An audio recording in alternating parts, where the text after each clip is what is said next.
हकीम साहब, जानना चाहूंगी क्या चीनी से बेहतर होता है शहद? हाँ, शहद दरअसल चीनी से बेहतर कह सकते हैं, जी। क्योंकि शहद मल्टीविटामिन्स के साथ ग्लूकोज होता है। ग्लूकोज तो आप देखते हैं बाज़ारों में आते हैं, ग्लूकोज नसों में चढ़ाया भी जाता है और पानी में घोलकर भी पिया जाता है, वो सिर्फ ग्लूकोज होता है।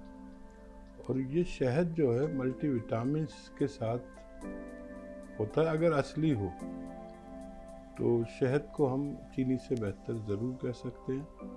और अगर अच्छा शहद हो तो इंसान को रोज़ाना 1-2 चम्मच ज़रूर इस्तेमाल करने चाहिए। क्या नुस्खों में भी हम शहद का इस्तेमाल कर सकते हैं? देखिए, जब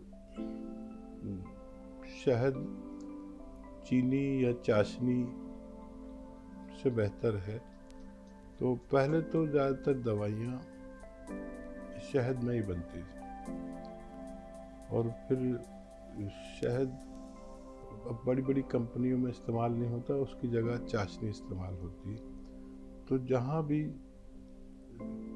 चाशनी या चीनी से बनती चाशनी इस्तेमाल होती है, उस दवा में और शहद से बनी हुई दवा में काफ़ी फ़र्क फ़ायदे के हिसाब से हो सकता है। हकीम साहब, अगला सवाल आपसे यही करना चाहूंगी, जैसे खाने के बाद बहुत सारे लोगों को खट्टी डकार आती है, सीने में जलन हो जाती है, तो ऐसे लोगों को ये परेशानी एक तो होती क्यों है और इसके लिए नुस्खा क्या कुछ हो सकता है? देख, कई वजूहात इसमें होती हैं, कई वजह होती हैं। मैदे पे स्वेलिंग आ जाना या लीवर का हीटअप हो जाना, या जब हम कुछ खाते हैं तो हमारे शरीर से काफ़ी सारे एसिड निकलकर उस खाने में शामिल हो जाते हैं। उन एसिड का कम या ज़्यादा हो जाना से भी हमें उबकाई या उल्टी आती है, और बेशतर मैदे की खराबी को माना जाता है। मैदा जहाँ पर खाना हम खाते हैं और जहाँ जाकर ये सबसे पहला सफ़र तय करता है, उसको मैदा कहते हैं। आमाशय भी कह सकते हैं शायद हिंदी में, मैं ज़्यादा हिंदी नहीं जानता हूँ। तो जहाँ पर ये खाना पहला स्टेप जाकर रुकता है, वहाँ पर अगर स्वेलिंग होना, उससे भी हमें ये परेशानी हो सकती है।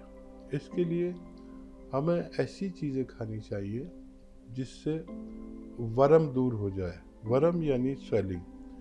स्वेलिंग दूर करने के लिए बहुत सारे नुस्खे हैं, लेकिन धनिया, सौंफ जैसी चीज़ें अगर इस्तेमाल की जाए तब भी हमें फ़ायदा मुमकिन है।